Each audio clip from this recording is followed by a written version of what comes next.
हर हर महादेव। श्री कांची कामकोटि पीठम के शंकराचार्य जी, पूज्य जगत गुरु श्री शंकर विजेंद्र सरस्वती जी,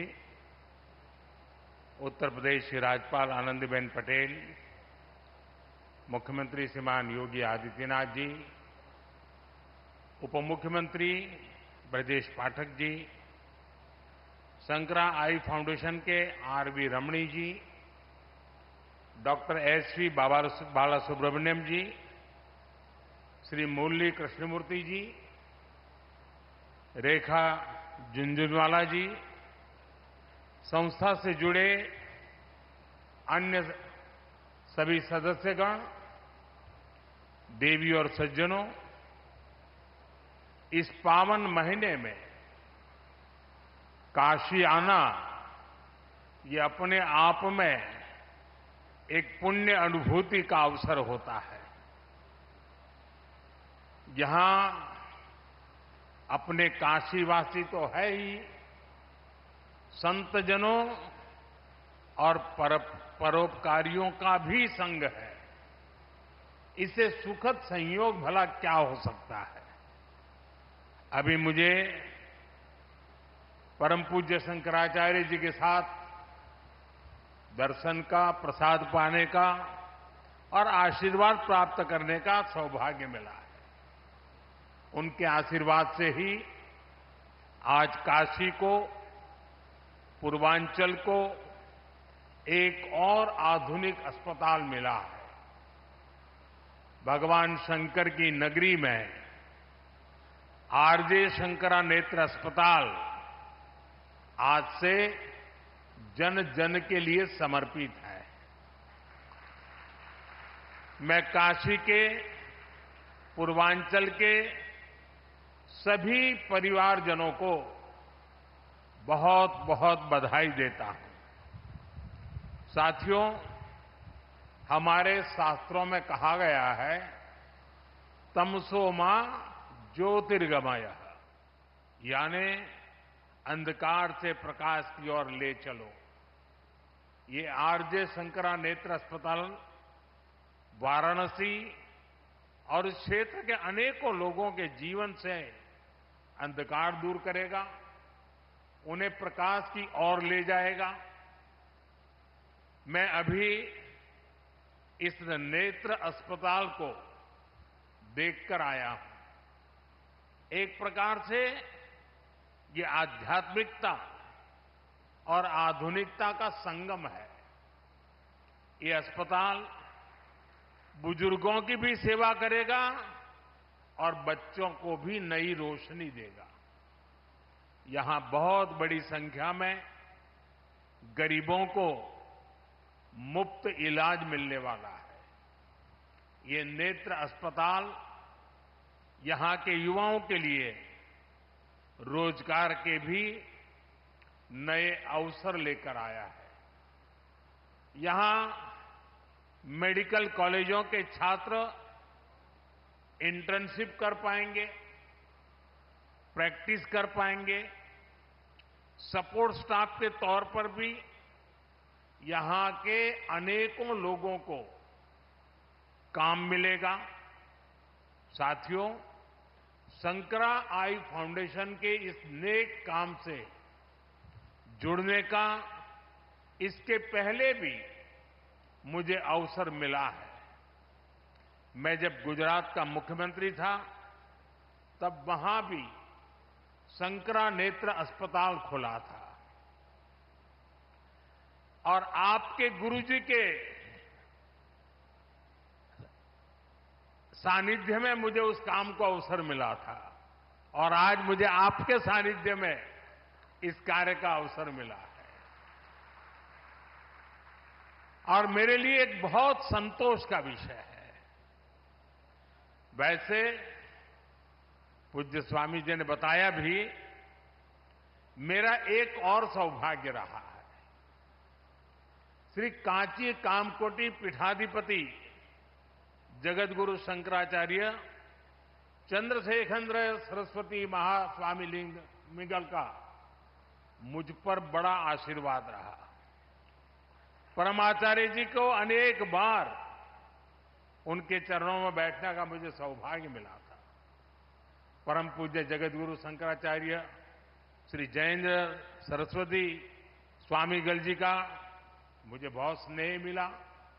उनके मार्गदर्शन में मैंने अनेक कार्यों को पूरा किया और अब जगतगुरु शंकराचार्य श्री शंकर विजेंद्र सरस्वती जी का भी मुझे सानिध्य मिल रहा है।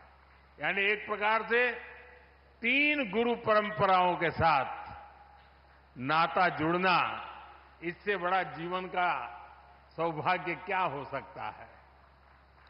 ये मेरे लिए व्यक्तिगत तौर पर बहुत बड़े संतोष का विषय है।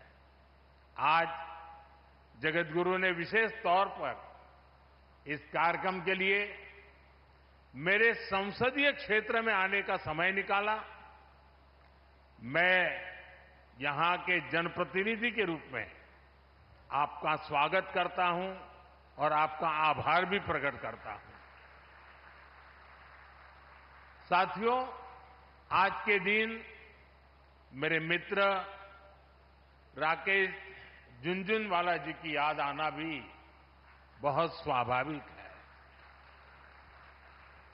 व्यापार जगत में उनकी एक छवि से तो दुनिया परिचित है और दुनिया उनकी बहुत चर्चा भी करती है, लेकिन वे सेवा कार्यों से कैसे जुड़े थे वो आज यहां दिखाई देता है।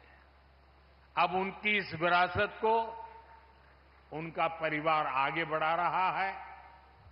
रेखा जी काफी समय दे रही हैं और मुझे खुशी हुई कि आज मुझे राकेश जी के पूरे परिवार से भी मिलने का मौका मिल गया। मुझे याद है, मैंने शंकरा आई हॉस्पिटल और चित्रकूट आई हॉस्पिटल दोनों संस्थानों से वाराणसी आने का आग्रह किया था। मैं दोनों संस्थानों का आभारी हूं कि उन्होंने काशी वासियों का आग्रह का मान रखा। बीते समय में मेरे संसदीय क्षेत्र के हजारों लोगों का चित्रकूट आई हॉस्पिटल में इलाज किया गया है। अब यहां के लोगों को वाराणसी में ही 2 नए आधुनिक संस्थान मिलने जा रहे हैं। साथियों, काशी की पहचान अनंत काल से धर्म और संस्कृति की राजधानी के रूप में रही है। अब काशी यूपी के पूर्वांचल के बड़े आरोग्य केंद्र, हेल्थ केयर हब के रूप में भी विख्यात हो रहा है। बीएचयू में ट्रॉमा सेंटर हो, सुपर स्पेशलिटी अस्पताल हो, दीनदयाल उपाध्याय अस्पताल और कबीर चौरा अस्पताल में सुविधाएं बढ़ाना हो, बुजुर्गों के लिए, सरकारी कर्मचारियों के लिए विशेष अस्पताल हो, मेडिकल कॉलेज हो, ऐसे अनेक कार्य काशी में बीते 1 दशक में हुए हैं। आज बनारस में कैंसर के इलाज के लिए भी आधुनिक अस्पताल है। पहले जिन मरीजों को दिल्ली, मुंबई जाना पड़ता था, आज वे यहीं अच्छा इलाज करा पा रहे हैं। आज बिहार, झारखंड, छत्तीसगढ़ और देश के अन्य हिस्सों से भी हजारों लोग यहां उपचार के लिए आते हैं। हमारी मोक्षदायिनी काशी अब नई ऊर्जा के साथ, नए संसाधनों के साथ नव जीवनदायिनी भी बन रही है। साथियों, पहले की सरकारों के समय वाराणसी समेत पूर्वांचल में स्वास्थ्य सुविधाओं को जमकर नजरअंदाज किया गया। हालत ये थी कि 10 साल पहले पूर्वांचल में दिमागी बुखार के इलाज के लिए ब्लॉक स्तर पर उपचार केंद्र तक नहीं थे। बच्चों की मृत्यु होती थी, मीडिया में हो हल्ला होता था, लेकिन पहले की सरकारें कुछ नहीं करती थी। मुझे संतोष है कि बीते दशक में काशी ही नहीं, पूर्वांचल के पूरे क्षेत्र में स्वास्थ्य सुविधाओं का अभूतपूर्व विस्तार हुआ है। आज पूर्वांचल में दिमागी बुखार का इलाज करने के लिए 100 से अधिक ऐसे केंद्र काम कर रहे हैं। 10 सालों में पूर्वांचल के प्राथमिक और सामुदायिक केंद्रों में 10,000 से अधिक नए बेड जोड़े गए हैं। 10 सालों में पूर्वांचल के गांवों में 5,500 से अधिक आयुष्मान आरोग्य मंदिर बनाए गए। 10 साल पहले पूर्वांचल के जिला अस्पतालों में डायलिसिस तक की सुविधा नहीं थी। आज 20 से अधिक डायलिसिस यूनिट्स का काम कर रही है, जहां मरीजों को यह सुविधा मुफ्त मिल रही है। साथियों, 21वीं सदी के नए भारत ने हेल्थ केयर के प्रति पुरानी सोच और अप्रोच को बदल दिया है। आज आरोग्य से जुड़ी भारत की रणनीति के 5 स्तंभ हैं। पहला, प्रिवेंटिव हेल्थ केयर, यानी बीमारी होने से पहले का बचाव। दूसरा, समय पर बीमारी की जांच। तीसरा, मुफ्त और सस्ता इलाज, सस्ती दवाएं। चौथा, छोटे शहरों में अच्छा इलाज, डॉक्टरों की कमी दूर करना। और पांचवा, स्वास्थ्य सेवा में टेक्नोलॉजी का विस्तार। साथियों, किसी भी व्यक्ति को बीमारी से बचाना भारत की स्वास्थ्य नीति की बड़ी प्राथमिकता है, स्वास्थ्य क्षेत्र का पहला स्तंभ है। बीमारी गरीब को और गरीब बनाती है। आप जानते हैं, बीते 10 साल में 25 करोड़ लोग गरीबी से बाहर निकले हैं। एक गंभीर बीमारी इन्हें फिर से गरीबी के दलदल में धकेल सकती है। इसलिए बीमारी हो ही नहीं, इस पर सरकार बहुत जोर दे रही है। इसलिए हमारी सरकार साफ सफाई, योग, आयुर्वेद, पोषक खान-पान, इन सारे विषयों पर खास ध्यान दे रही है। हम टीकाकरण अभियान को भी ज्यादा से ज्यादा घरों तक ले गए हैं। 10 साल पहले तक ये स्थिति थी कि देश में टीकाकरण का कवरेज 60% के आसपास ही थी, यानी करोड़ों बच्चे तो टीकाकरण के दायरे में ही नहीं थे। और टीकाकरण का यह दायरा हर साल सिर्फ 1-1.5% की गति से बढ़ रहा था। अगर ऐसा ही चलता रहता तो हर क्षेत्र को, हर बच्चे को टीकाकरण के दायरे में लाने में 40-50 साल और लग जाते। आप कल्पना कर सकते हैं कि ये देश की नई पीढ़ी के साथ कितना बड़ा अन्याय हो रहा था। इसलिए सरकार बनने के बाद हमने बहुत ही बड़ी प्राथमिकता के बच्चों के टीकाकरण को दी, उसकी कवरेज बढ़ाने को दी। हमने मिशन इंद्रधनुष शुरू किया। हमने एक साथ कई सारे मंत्रालय को इस काम में लगाया। नतीजा ये आया कि न केवल टीकाकरण कवरेज की दर बढ़ी, बल्कि ऐसी करोड़ों गर्भवती महिलाओं का, करोड़ों बच्चों का टीकाकरण हुआ जो पहले इससे छूट जाते थे। भारत ने टीकाकरण पर जोर दिया। उसका बहुत बड़ा फायदा हमें कोरोना के दौरान मिला। आज पूरा देश में टीकाकरण का अभियान तेजी से चल रहा है। साथियों, बीमारी से बचाव के साथ ही ये भी जरूरी है कि बीमारी का समय पर पता चल जाए। इसलिए ही देश भर में लाखों आयुष्मान आरोग्य मंदिर बनाए गए हैं। इससे कैंसर, डायबिटीज जैसी अनेक बीमारियों का शुरुआत में ही पता लगना संभव हुआ है। आज देश में क्रिटिकल केयर ब्लॉक्स और आधुनिक लैब्स का नेटवर्क भी बनाया जा रहा है। स्वास्थ्य क्षेत्र का एक दूसरा स्तंभ लाखों लोगों की जान बचा रहा है। साथियों, स्वास्थ्य का तीसरा स्तंभ सस्ता इलाज, सस्ती दवा का है। आज देश के हर नागरिक का बीमारी के इलाज में होने वाला औसत खर्च 25% तक कम हो गया है। पीएम जन औषधि केंद्रों में लोगों को 80% डिस्काउंट के साथ दवाइयां मिल रही हैं। हार्ट स्टेंट हो, नी इम्प्लांट हो, कैंसर की दवाएं हो, इनकी कीमत बहुत कम की गई है। गरीबों को 5 लाख रुपए तक का मुफ्त इलाज देने वाली आयुष्मान योजना उनके लिए संजीवनी साबित हुई है। देश में अब तक 7.5 करोड़ से अधिक मरीज मुफ्त इलाज का लाभ ले चुके हैं और अब तो ये सुविधा देश के हर परिवार के बुजुर्ग को भी मिलने लगी है। साथियों, स्वास्थ्य क्षेत्र का चौथा स्तंभ इलाज के लिए दिल्ली, मुंबई जैसे बड़े शहरों पर निर्भरता कम करने वाला है। एम्स हो, मेडिकल कॉलेज हो, सुपर स्पेशलिटी अस्पताल हो, बीते दशक में छोटे शहरों तक ऐसे अस्पताल हमने पहुंचाए हैं।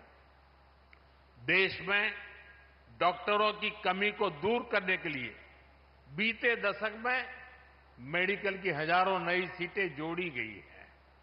अब हमने तय किया है कि आने वाले 5 साल में 75,000 और सीटें जोड़ी जाएगी।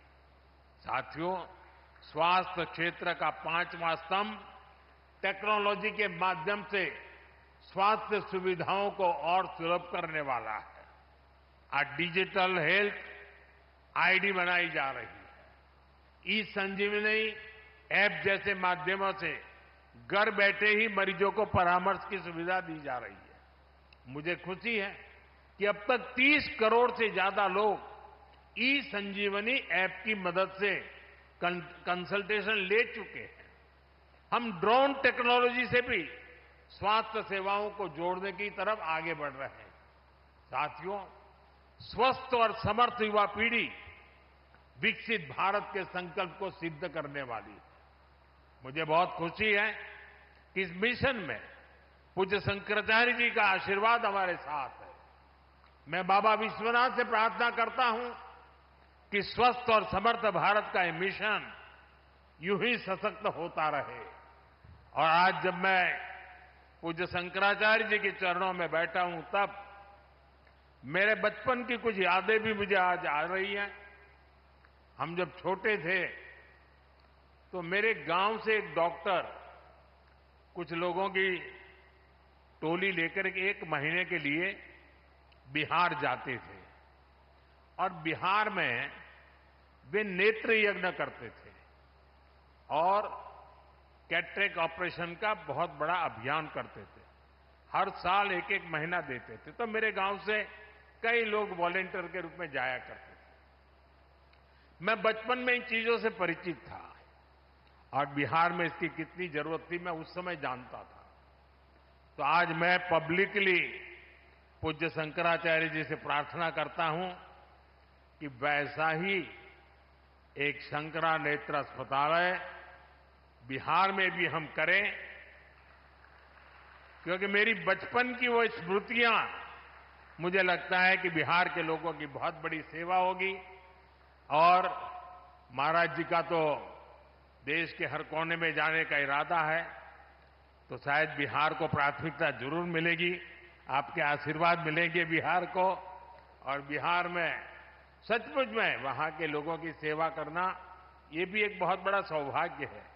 बड़े परिश्रमी लोग हैं, बहुत मेहनत करने वाले लोग हैं, और उनके जीवन में हम कुछ करेंगे तो हमें भी जीवन में बहुत बड़ा संतोष मिलेगा। मैं एक बार फिर आप सभी को, विशेष रूप से हमारे जो डॉक्टर मित्र हैं, पैरामेडिक स्टाफ के लोग हैं, उन स्टाफ के सारे भाई बहन हैं, उन सबको भी बहुत बहुत शुभकामनाएं देता हूं और पूज्य जगतगुरु जी के चरणों में शीश नवा करके उनके आशीर्वाद के लिए, उनके सानिध्य के लिए हृदय से अपनी प्रार्थना व्यक्त करते हुए, आभार व्यक्त करते हुए मैं मेरी वाणी को विराम देता हूं। हर हर महादेव।